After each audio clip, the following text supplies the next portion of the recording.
The grand corridors of power often project an image of absolute permanence and unshakable dignity, where traditions span centuries and the authority of the crown remains a comforting constant in an ever-changing world. Behind the ornate iron gates and towering stone facades, decisions are made that shape international commerce, global alliances, and the very perception of national integrity. For decades, the public has looked at these historic institutions with a sense of reverence, believing that the individuals walking those gilded halls operate under a strict code of honor, duty, and flawless discretion. This expectation of flawless behavior is especially critical when members of the highest circles are entrusted with representing the economic and strategic interests of the country on the international stage, holding access to sensitive briefings, corporate secrets,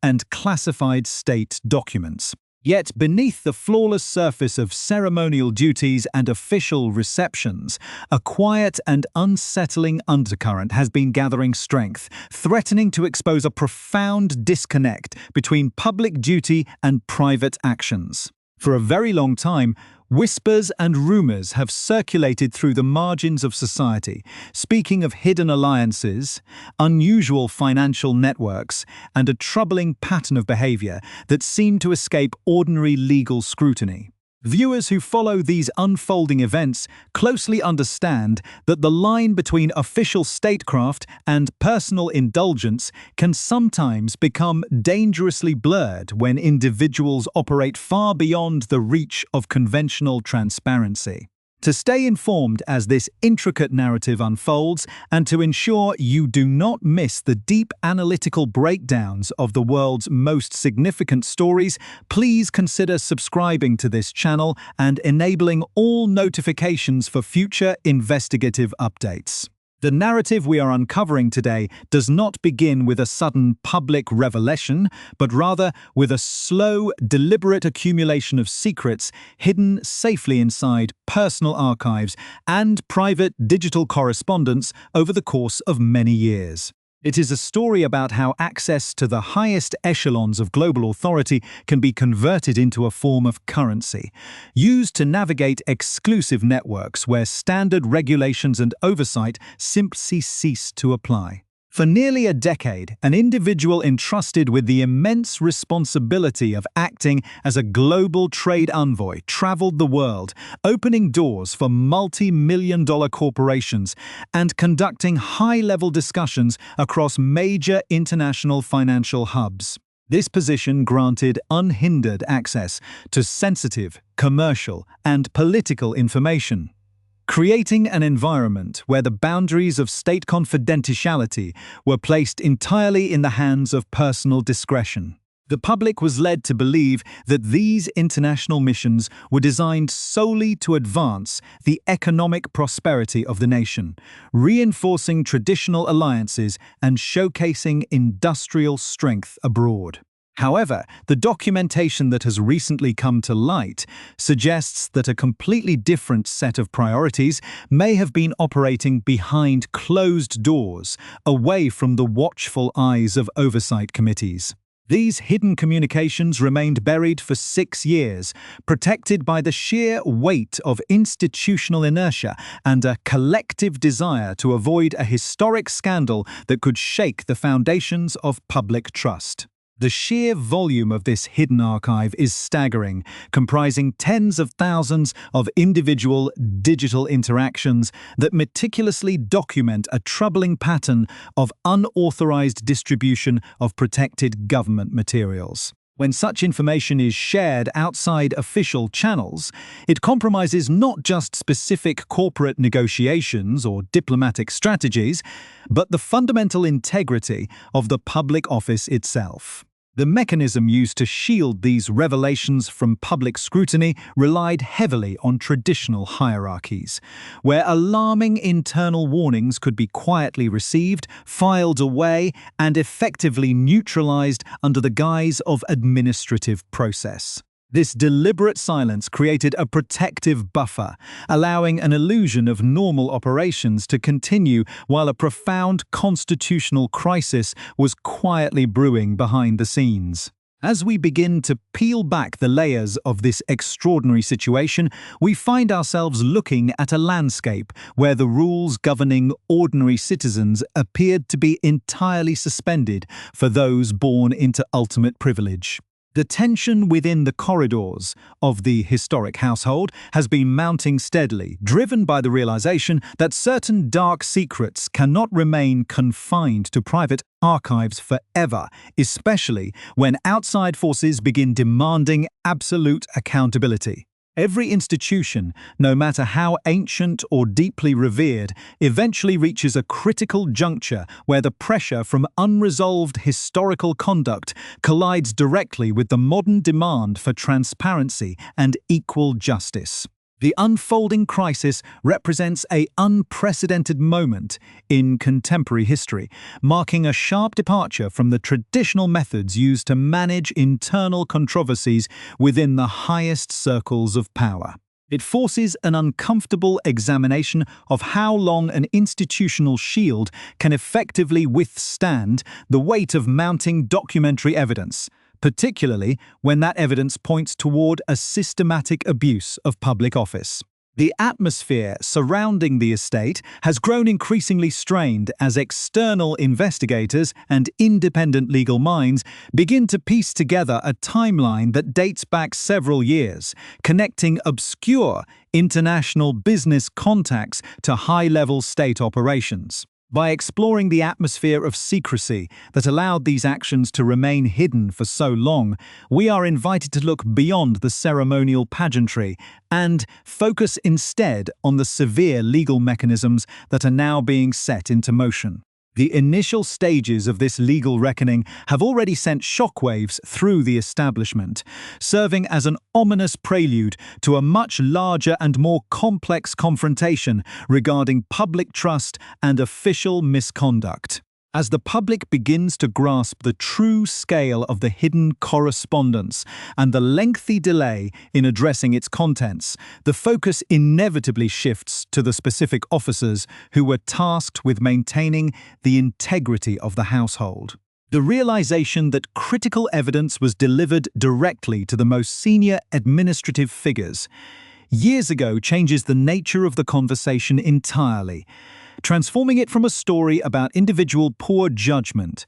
into a troubling examination of institutional concealment. This narrative challenges the fundamental belief that justice operates uniformly across all levels of society, presenting a compelling case study in how power can be leveraged to delay the inevitable consequences of unlawful behavior. The quiet compliance that once defined the management of these internal matters is rapidly disintegrating, replaced by an urgent and highly public demand for answers that can no longer be ignored or deferred by official statements. The stage is now set for a profound confrontation between ancient privilege and the uncompromising machinery of modern criminal investigation, a process that promises to redefine the relationship between the public and those who hold ultimate status. In the chapters that follow, the specific details of these compromised documents, the identities of the controversial figures involved,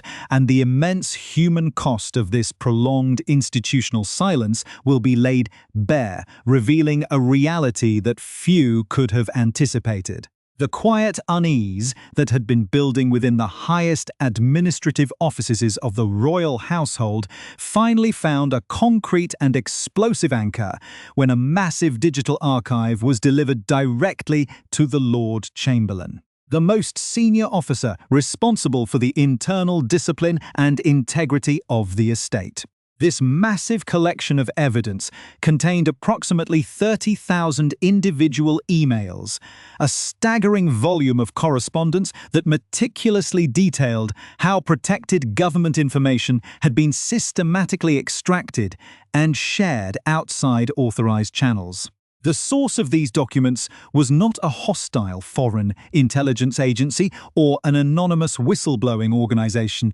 but rather the personal business contacts of Andrew Mountbatten-Windsor, who was then 66 years old. For years, these emails had sat silently on private servers, serving as a digital ledger of interactions that directly contradicted the official mandate of a national trade envoy. The role of a trade envoy is specifically designed to promote economic growth, foster international corporate relationships, and represent the country with absolute transparency and adherence to legal protocols. Instead, the contents of this archive pointed toward a dark and hidden parallel operation, where highly sensitive trade documents and confidential state briefings were treated as personal bargaining chips within an exclusive, unregulated global network. The revelation that 30,000 emails documenting this behavior were handed over to the highest palace official as early as 2020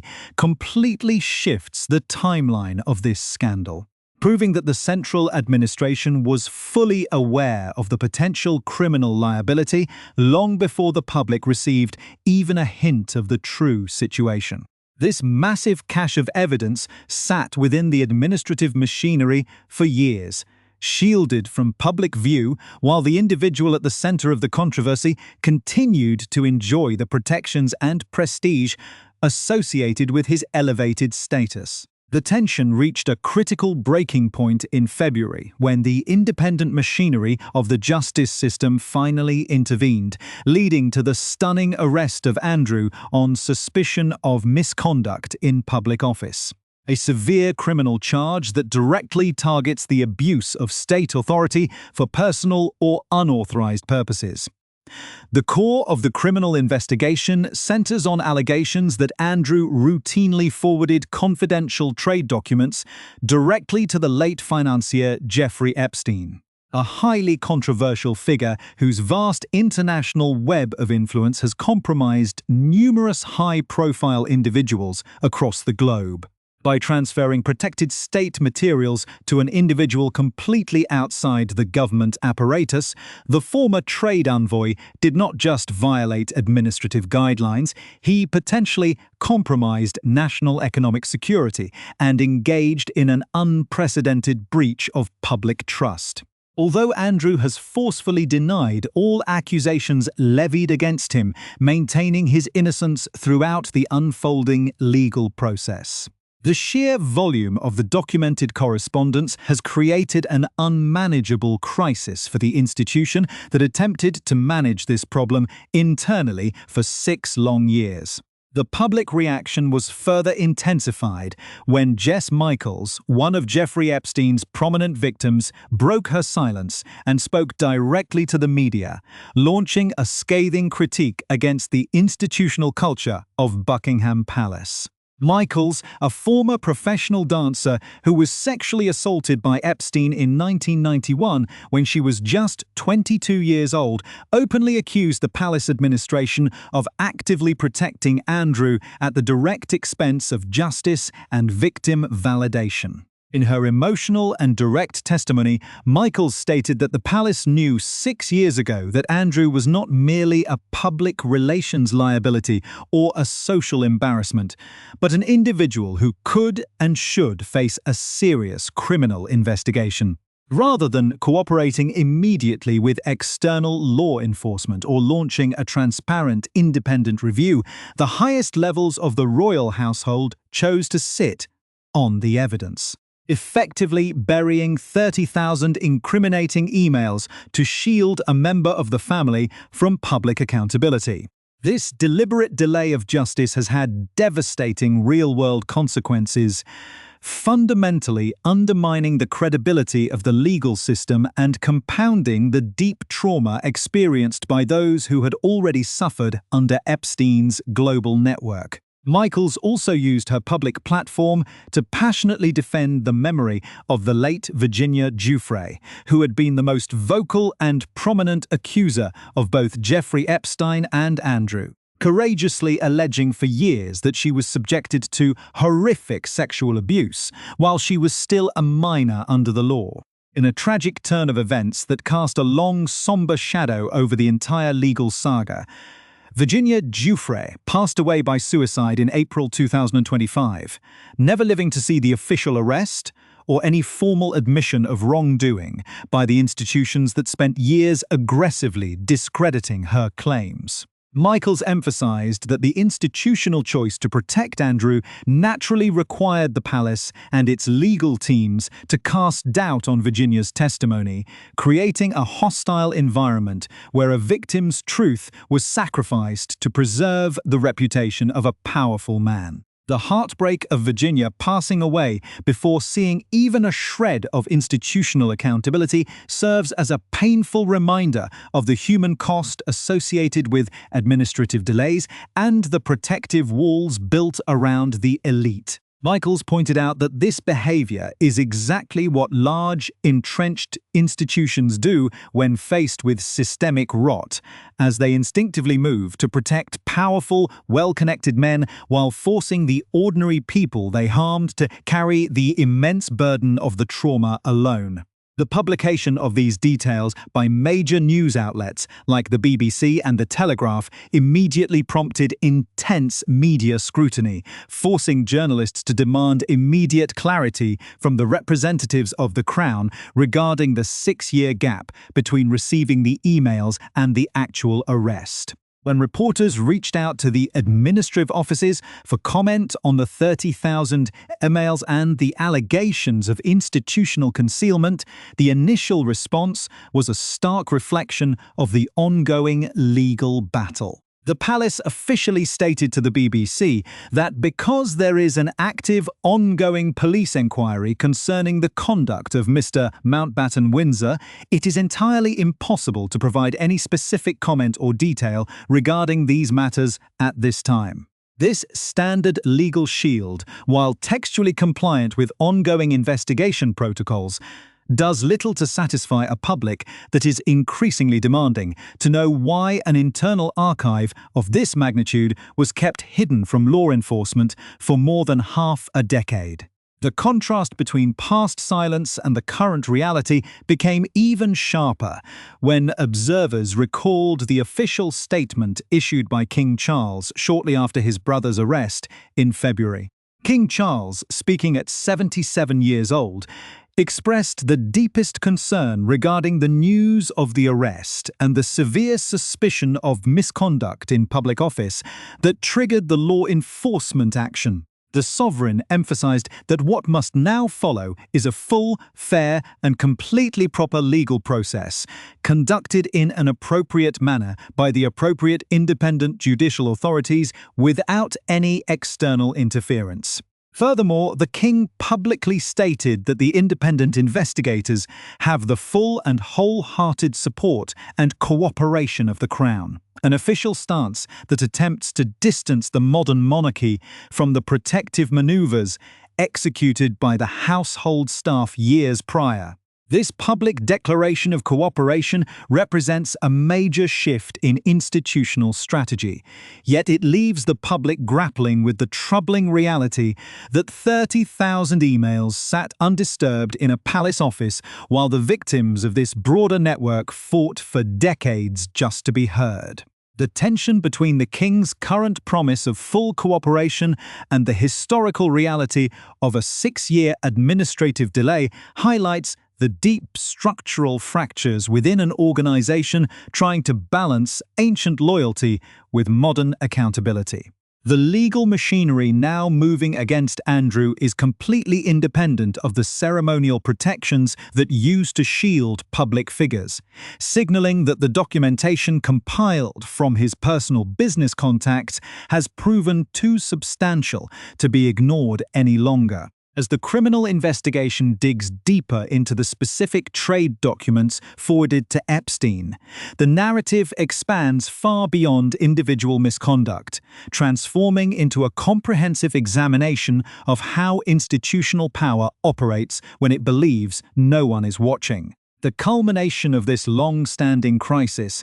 marks an unprecedented turning point in the modern history of the royal household, forcing a complete re-examination of the boundaries between royal privilege and criminal accountability. To fully understand the gravity of the current situation, it is essential to look closely at the biography of Andrew Mountbatten-Windsor and the specific international roles that granted him such unhindered access to sensitive state apparatuses. Born in 1960 as the second son of Queen Elizabeth II, Andrew was long regarded as a prominent public figure, serving as a helicopter pilot during the Falklands conflict and later transitioning into a highly visible career as the nation's special representative for international trade and investment. For a decade, from 2001 until his resignation from the post in 2011 amid growing controversy over his personal associations,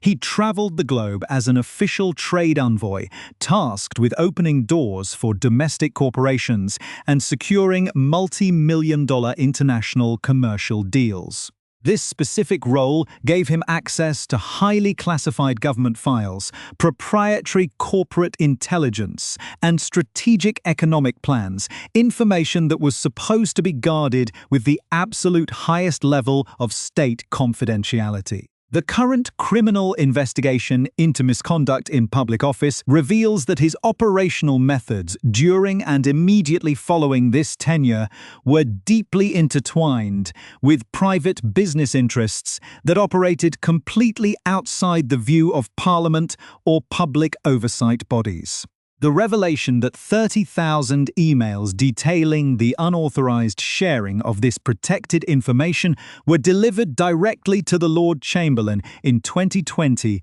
underscores the immense effort made internally to manage what was perceived as an existential threat to the institution's public standing. The role of the Lord Chamberlain, as the Chief Administrative Officer of the royal household,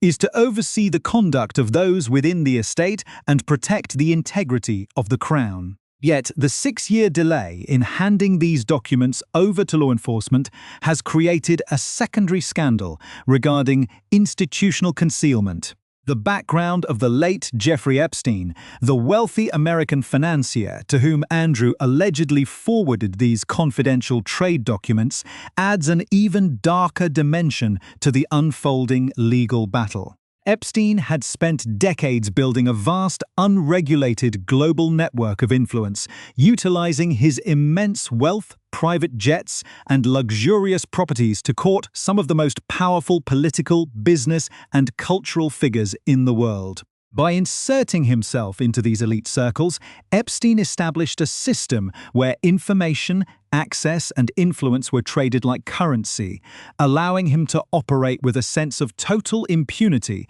for his extensive criminal activities. The allegations that a former trade envoy was feeding confidential government documents into this specific network suggest that the information may have been used to further personal business ventures or to solidify alliances within an international web that systematically exploited vulnerable individuals. The tragic timeline of this case is deeply marked by the experiences of the victims who fought for decades to expose this network, most notably Virginia Giuffre and Jess Michaels, whose testimonies have continually punctured the wall of official silence. Virginia Giuffre was one of the earliest and most courageous voices to speak out, consistently alleging that she was trafficked by Epstein and forced into encounters with powerful men, including Andrew, while she was still a minor under international law. For years, her claims were met with aggressive denials from legal teams and an institutional apparatus that sought to discredit her character and protect the status of the former prince. The news of her death by suicide in April 2025 sent a wave of profound sorrow through the global community of advocates and survivors, serving as a stark and painful reminder of the immense emotional and psychological toll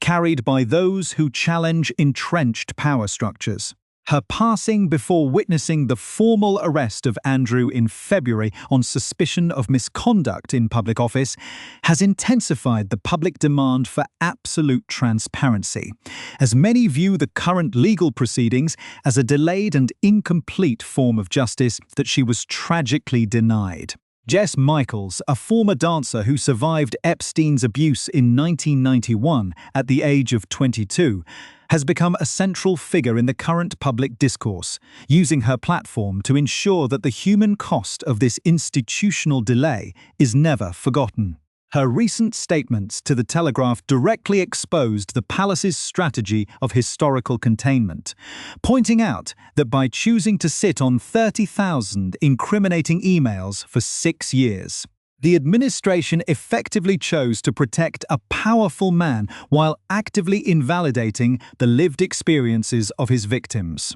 The broader implications of this case extend far beyond the borders of a single nation, touching upon global issues of biosecurity, corporate espionage, and the integrity of international trade agreements. When confidential trade documents are distributed through unauthorized channels, it compromises the competitive fairness of global markets, undermines the trust of international business partners, and creates severe vulnerabilities that can be exploited by unregulated financial actors. The independent judicial machinery currently driving the prosecution of Andrew operates under a strict mandate to apply the law uniformly, demonstrating that even those born into the highest levels of historical privilege must eventually answer to the same criminal statutes as ordinary citizens. The public declaration by King Charles, who at 77 years old has expressed deep concern